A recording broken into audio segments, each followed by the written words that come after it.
ಹಾಸನ ಮಲೆನಾಡು ಭಾಗದಲ್ಲೂ ಕೂಡ ಎಡಬಿಡದೆ ಮಳೆ ಸುರಿಯುತ್ತಿದ್ದು ಸಾಕಷ್ಟು ಸಮಸ್ಯೆಗಳನ್ನು ತಂದೊಡ್ಡಿದ್ದು ಅಲ್ಲೂ ಕೂಡ ಭೂಕುಸಿತ ಉಂಟಾಗಿದೆ. ಎಡಬಿಡದೆ ಸುರಿಯುತ್ತಿರುವ ಭಾರೀ ಮಳೆಗೆ ಶಿರಾಡಿ ಘಾಟ್ ರಸ್ತೆಯಲ್ಲಿ ಭೂಕುಸಿತ ಉಂಟಾಗಿದೆ. ಇದರ ಪರಿಣಾಮ ಅಧಿಕಾರಿಗಳು ಒಂದು ಬದಿ ರಸ್ತೆ ಸಂಚಾರವನ್ನ ಬಂದ್ ಮಾಡಿದ್ದಾರೆ. ಸಕಲೇಶಪುರ ತಾಲೂಕಿನ ಕಪ್ಪಳ್ಳಿ ಗ್ರಾಮದ ನಿರಂತರ ಮಳೆ ಗಾಳಿಗೆ ರಸ್ತೆಗೆ ಭಾರೀ ಪ್ರಮಾಣದ ಮಣ್ಣು ಕುಸಿದಿದೆ. ಮಣ್ಣಿನ ಜೊತೆ ಬೃಹದಾಕಾರದ ಮರಗಳು ನೆಲಕ್ಕುರುಳಿವೆ. ಭೂಕುಸಿತದ ರಭಸಕ್ಕೆ ತಡೆಗೋಡೆ ನೆಲಕಚ್ಚಿದ್ದು ಜೀವ ಭಯದಲ್ಲೇ ಒಂದು ಬದಿಯ ರಸ್ತೆಯಲ್ಲಿ ಸವಾರರು ವಾಹನಗಳನ್ನು ಸಂಚರಿಸುತ್ತಿದ್ದಾರೆ.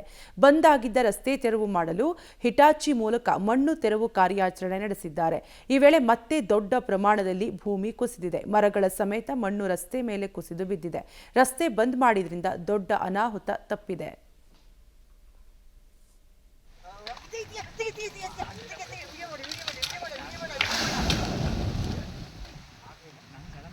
ಹಾಸನ ಜಿಲ್ಲೆಯಲ್ಲೂ ಸಹ ಕಳೆದ 3 ದಿನಗಳಿಂದ ಧಾರಾಕಾರವಾಗಿ ಮಳೆ ಆಗ್ತಿದೆ. ಅದರಲ್ಲೂ ಮಲೆನಾಡು ಭಾಗದಲ್ಲಿ ನಿರಂತರವಾಗಿ ಸುರಿತಾ ಇರತಕ್ಕಂತಹ ಮಳೆಯಿಂದಾಗಿ ಸಾಕಷ್ಟು ಅನಾಹುತಗಳು ಉಂಟಾಗ್ತಿದೆ. ರಾಷ್ಟ್ರೀಯ ಹೆದ್ದಾರಿ 75 ಶಿರಾಡಿ ಘಾಟ್ ರಸ್ತೆಯಲ್ಲಿ ಭೂಕುಸಿತವಾಗಿದೆ. ಈಗ ನಾವು ಸ್ಥಳದಲ್ಲೇ ಇದ್ದೀವಿ. ಇದು ಸಕಲೇಶಪುರ ತಾಲೂಕಿನ ಕಪ್ಪಳ್ಳಿ ಅಂತಕ್ಕಂತಹ ಗ್ರಾಮ. ರಾಷ್ಟ್ರೀಯ ಹೆದ್ದಾರಿ 75 ಚತುಷ್ಪಥ ಸಿಮೆಂಟ್ ರಸ್ತೆ ಕಾಮಗಾರಿ ಈಗಷ್ಟೇ ಮುಕ್ತಾಯಗೊಂಡಿತ್ತು.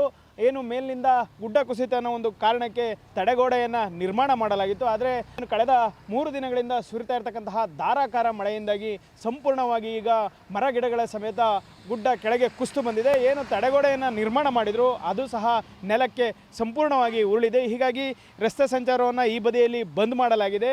ಪ್ರತಿನಿತ್ಯವೂ ಸಹ ಮಳೆ ಸುರಿತಾ ಇರೋದ್ರಿಂದ ಹೆಚ್ಚಿನ ಸಂಖ್ಯೆಯಲ್ಲಿ ವಾಹನಗಳ ಓಡಾಟ ಇರ್ತದೆ. ಹಾಗಾಗಿ ಯಾವುದಾದ್ರೂ ಅನಾಹುತ ಸಂಭವಿಸಬಹುದು ಅನ್ನೋ ಒಂದು ಕಾರಣಕ್ಕಾಗಿ ಈಗ ಈ ಬದಿಯ ರಸ್ತೆಯಲ್ಲಿ ವಾಹನಗಳ ಸಂಚಾರವನ್ನು ನಿಷೇಧ ಮಾಡಲಾಗಿದೆ. ಎಷ್ಟು ಪ್ರಮಾಣದಲ್ಲಿ ಗುಡ್ಡ ಕುಸಿತವಾಗಿದೆ ಅಂದರೆ ಅವೈಜ್ಞಾನಿಕ ಕಾಮಗಾರಿಗೆ ಇಡದಂತಹ ಕೈಗನ್ನಡಿ ಅಂತ ಹೇಳ್ಬೋದು. ಯಾಕೆಂದರೆ ಗುಡ್ಡವನ್ನು 90 ಡಿಗ್ರಿ ಮಾದರಿಯಲ್ಲಿ ಅವೈಜ್ಞಾನಿಕವಾಗಿ ಬಗ್ದಿರೋದ್ರಿಂದ ಸಂಪೂರ್ಣವಾಗಿ ಮಳೆ ಹೆಚ್ಚಾದಂತೆ ಗುಡ್ಡ ಕುಸಿದು ಬರ್ತಾ ಇದೆ.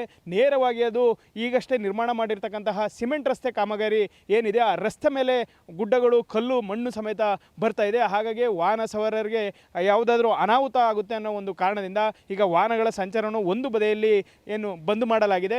ಏನು ಇದನ್ನು ತೆರವು ಮಾಡಲಿಕ್ಕೆ ಇನ್ನೂ ಸಾಕಷ್ಟು ಸಮಯ ಆಗುತ್ತೆ. ಯಾಕೆಂದರೆ ಮಳೆ ನಿರಂತರವಾಗಿ ಬರ್ತಾ ಇದೆ. ಗಾಳಿಯು ಸಹ ವೇಗವಾಗಿ ಬೀಸ್ತಾ ಇರೋದ್ರಿಂದ ಮರಗಳು ಮಣ್ಣಿನ ಸಮೇತ ರಸ್ತೆಗೆ ಬರ್ತಾ ಇದೆ. ಇದರಿಂದಾಗಿ ಸಾಕಷ್ಟು ಪ್ರಮಾಣದಲ್ಲಿ ಇಲ್ಲಿನ ವಾಹನ ಸಂಚಾರಕ್ಕೆ ತೊಂದರೆ ಆಗ್ತಿತ್ತು. ಹಾಗಾಗಿ ಮುನ್ನೆಚ್ಚರಿಕೆ ಕ್ರಮವಾಗಿ ವಾಹನ ಸಂಚಾರವನ್ನು ಬಂದ್ ಮಾಡಲಾಗಿದೆ. ಮಳೆ ಇದೇ ರೀತಿ ಮುಂದುವರೆದರೆ ಮೇಲಿರ್ತಕ್ಕಂಥ ಸಾಕಷ್ಟು ನೂರಾರು ಮರಗಳಿವೇನಿವೆ ಅವೆಲ್ಲವೂ ಸಹ ರಸ್ತೆಗೆ ಬರ್ತದೆ. ಆದ್ದರಿಂದ ವಾಹನ ಸವಾರರು ಒಂದೇ ಬದಿಯ ರಸ್ತೆಯಲ್ಲಿ 2 ಕಡೆ ವಾಹನಗಳು ಓಡಾಡಬೇಕಾದ ಒಂದು ಪರಿಸ್ಥಿತಿ ನಿರ್ಮಾಣವಾಗಿದೆ. ಹಾಸನದಲ್ಲಿ ಇನ್ನೂ ಸಹ 2 ದಿನಗಳ ಕಾಲ ಭಾರಿ ಮಳೆ ಆಗುತ್ತೆ ಅಂತ ಒಂದು ಮುನ್ಸೂಚನೆಯನ್ನು ಹವಾಮಾನ ಇಲಾಖೆ ನೀಡಿದೆ. ಆದ್ದರಿಂದ ಶಿರಾಡಿ ಘಾಟ್ ರಸ್ತೆಯಲ್ಲಿ ಆತಂಕದ ನಡುವೆ ವಾಹನ ಸವಾರರು ಓಡಾಡಬೇಕಾದಂತಹ ಒಂದು ಪರಿಸ್ಥಿತಿ ನಿರ್ಮಾಣವಾಗಿದೆ. ಕ್ಯಾಮ್ರಾ ಪರ್ಸನ್ ನಾಗರಾಜ್ ಜೊತೆ ಶಶಿಧರ್ ಬಿಸಿ, ಪಬ್ಲಿಕ್ ಟಿವಿ, ಶಿರಾಡಿ ಘಾಟ್. ಪಶ್ಚಿಮ ಘಟ್ಟಗಳಲ್ಲೂ ಕೂಡ ಧಾರಾಕಾರ ಮಳೆಯಾಗ್ತಾ ಇದ್ದು ಮಳೆರಾಯ ಸಾಕಷ್ಟು ಸಮಸ್ಯೆಗಳನ್ನು ತಂದೊಡ್ಡಿದ್ದಾನೆ. ಸುರಿಯುತ್ತಿರುವ ನಿರಂತರ ಮಳೆಯ ಪರಿಣಾಮ ಮಲಪ್ರಭಾ ನದಿ ನೀರಿನ ಮಟ್ಟದಲ್ಲಿ ಕೊಂಚ ಏರಿಕೆ ಕೂಡ ಉಂಟಾಗಿದ್ದು ಬೆಳಗಾವಿ ಜಿಲ್ಲೆಯ ಖಾನಾಪುರ ತಾಲೂಕಿನ ಹಬ್ಬನಟ್ಟಿಯಲ್ಲಿರುವ ಆಂಜನೇಯ ದೇವಸ್ಥಾನದ ಒಳಗೆ ಮಲಪ್ರಭಾ ನದಿ ನೀರು ಹೊಕ್ಕಿದೆ. ಗರ್ಭಗುಡಿಗೆ ನದಿ ನೀರು ಹೊಕ್ಕಿದ್ದರಿಂದ ಆಂಜನೇಯ ಸ್ವಾಮಿ ವಿಗ್ರಹ ಭಾಗಶಃ ಮುಳುಗಡೆಯಾಗಿದೆ. ಸದ್ಯ ನೀರಿನಲ್ಲಿಯೇ ನಿಂತು ದೇವರಿಗೆ ಭಕ್ತರು ಪೂಜೆ ಸಲ್ಲಿಸುತ್ತಿದ್ದಾರೆ. ಮಳೆ ಹೀಗೆ ಮುಂದುವರೆದರೆ ದೇವಸ್ಥಾನವು ಸಹ ಸಂಪೂರ್ಣ ಮುಳುಗಡೆಯಾಗುವ ಸಾಧ್ಯತೆ ಇದೆ. ಸದ್ಯ ಆಂಜನೇಯನಿಗೆ ಗಂಗೆಯಿಂದ ಜಲ ದಿಗ್ಬಂಧನವಾಗಿದ್ದು ನೀರಲ್ಲಿಯೇ ಪೂಜಾ ಕೈಂಕರ್ಯಗಳು ನಡೆದಿವೆ.